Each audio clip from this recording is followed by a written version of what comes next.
In 2025, while Boeing battled delays and scandals, Airbus set a bold target, delivering 820 jets in a single year.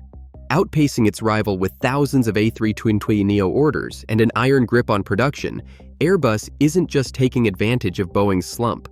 This is their master plan to win the skies for good. But what's fueling the surge, and could it all still unravel?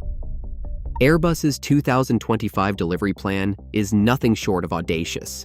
The target: 820 commercial aircraft in a single year, more than any manufacturer has ever attempted. Behind this number sits a backlog that dwarfs the competition. Over 7,000 jets are on order, with airlines and lessors around the world lining up for the next available slot. The scale of this order book is staggering, stretching production schedules out for nearly a decade at current rates. But this isn't just about volume. The real story is how Airbus is channeling nearly all of its energy into one product family: the A320neo series. The A321neo, in particular, has become the backbone of the company's ambitions. In 2025, more than 80% of Airbus's planned deliveries are narrow-bodies, and the A321neo now accounts for the vast majority of new and converted orders. Airlines are not just adding capacity, they're upgauging, trading smaller jets for the higher capacity, longer range A321neo and its XLR variant. The rush is so intense that in 2024, 85% of single-aisle orders were for the A321neo. With each new deal, Airbus tightens its grip on the market, while its rivals scramble to keep pace. The stakes for 2025 are clear. Deliver on this unprecedented promise, or risk losing the momentum that years of careful planning have built. The pressure is immense, and every month brings new tests of supply chain strength and production discipline. For Airbus, the ability to turn this mountain of demand into delivered aircraft is now the measure of its leadership. Airlines aren't fighting for A321neos just because they want more seats. They're chasing an economic engine. The A321neo commands a premium over its smaller siblings, yet its price per seat undercuts rivals thanks to higher capacity and fuel efficiency. For airlines, every extra row of seats means more revenue on each flight, while the operating costs barely budge compared to the smaller A320neo. This creates a margin sweet spot. Airbus can sell the A321neo at a higher price, but airlines still see lower costs per passenger. That's why the A321neo earns some of the highest profit margins in Airbus's lineup, quietly transforming backlog numbers into a stream of cash. The financial pull goes deeper. The entire A320neo family shares a common type rating for pilots and similar maintenance procedures. This means a pilot trained on an A320 can step into an A321neo with minimal extra training. Airlines save millions on pilot and mechanic training, keep spare parts inventories lean, and swap aircraft on short notice without operational headaches. This flexibility locks in loyalty. Once an airline commits to the A320 family, switching becomes expensive and disruptive. Airbus's support network, built over decades and thousands of deliveries, ensures parts and expertise are always within reach. The upshot: every A321neo delivered strengthens a cycle of financial and operational dependence. But with so much riding on one model, the risks of supply chain stumbles or production hiccups grow. If Airbus falters, the economic engine that powers its lead and the trust of its customers could stall, putting years of dominance on the line. Engines are the lifeblood of Airbus's A320neo assembly lines. But in 2025, that lifeblood slowed to a trickle. Both CFM International and Pratt & Whitney, the only two suppliers for the A320neo family, ran into trouble. CFM's LEAP 1A engines faced part shortages and quality snags, while Pratt & Whitney's PW1100G JM was still reeling from a powder metal defect discovered 2 years earlier. As a result, finished airframes began piling up without engines.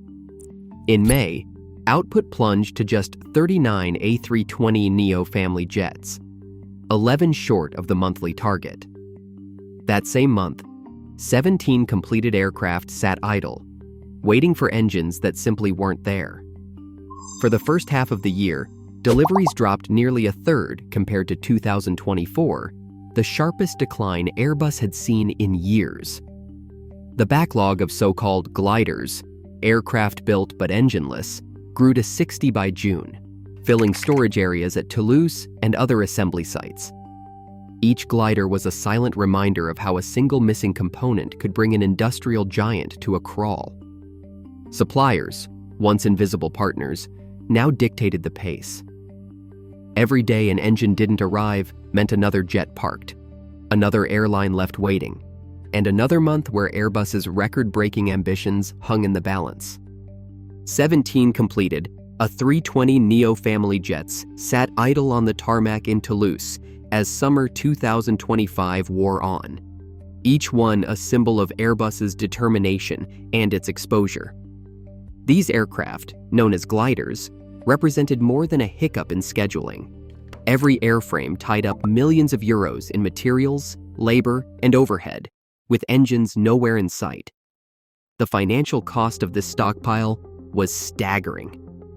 Industry estimates placed daily carrying expenses for a single glider between $5,000 and $15,000, factoring in storage, insurance, ongoing maintenance, and the simple fact that capital was locked into assets that could not yet be delivered or invoiced. The logic behind this gamble was both operational and human. Keeping the assembly lines moving meant safeguarding the jobs and specialized skills of thousands of workers across Airbus's European sites. Halting production risked losing irreplaceable expertise and unraveling relationships with hundreds of suppliers. Yet every completed but undelivered jet put more pressure on the balance sheet, inflating inventories and delaying revenue. Leadership at Airbus faced a daily calculation: continue building gliders to maintain momentum, or slow output and risk a deeper disruption. The answer, for now, was to absorb the costs and bet on a rebound in engine supply. But with 60 gliders in storage by June, the scale of the risk grew impossible to ignore. Each parked jet became a test of Airbus's resolve, and a reminder that even the best-laid plans can be upended by forces beyond any one company's control. Industry analysts now find themselves divided by three competing narratives. One group sees Airbus as the architect of a long-term campaign, methodical, disciplined, and determined to outpace Boeing in every segment. They point to the unwavering production ramp-up, the relentless focus on reliability, and the steady expansion of the A320neo family as evidence of a master plan unfolding. Another camp remains cautious, arguing that Airbus's current advantage is real but fragile. To them, Boeing's setbacks, production delays, certification issues, and supply chain woes are temporary. They suggest that once Boeing regains its footing, the balance could quickly tip back. A third perspective suggests that Airbus's lead is less about cunning and more about timing. With airlines desperate for fuel-efficient single-aisle jets, Airbus simply found itself in the right place at the right moment, benefiting from market forces that could shift again without warning. Each theory carries its own risks and implications, and none offers a guaranteed outcome. The rivalry, viewed through these lenses, becomes a contest shaped as much by circumstance as by strategy. Airbus is already looking beyond the immediate turbulence. The goal is to push A320 family production to 75 aircraft per month by 2027, a rate no commercial jet program has ever reached. This ambition is backed by hard numbers. In the second quarter of 2025, Airbus reported a 35% jump in earnings before interest and tax, reaching 1.144 billion euros. That kind of financial lift isn't just a product of backlog, it's the result of turning orders into revenue even as supply chains strain. Expansion on the ground matches the pace in the sky. The Mobile, Alabama facility now operates a second final assembly line, boosting North American output and creating a buffer against disruptions in Europe or Asia. Each of these moves, higher targets, stronger earnings, more capacity, offers a clue.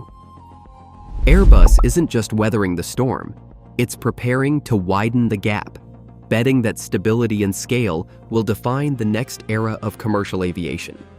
In 2025, Airbus set a record-breaking target: 820 aircraft deliveries, driven by over 7,000 A320neo family orders. This surge, confirmed in company filings and order books, marks a clear shift in the balance with Boeing. Experts point to Airbus's disciplined production ramp-up, the financial power of the A321neo, and its stable reputation as key to pulling ahead. Yet, documents reveal ongoing risks. Engine shortages forced Airbus to stockpile around 60 gliders mid-year, exposing the limits of even the strongest supply chains. While Airbus leads in deliveries and market share, unresolved questions remain. Can it avoid its own production crisis? Will Boeing recover, or will new competitors shift the market again? For now, the facts are clear. Airbus's strategy has delivered real gains, and the global aviation landscape is being reshaped, not by chance, but by calculated moves and hard evidence.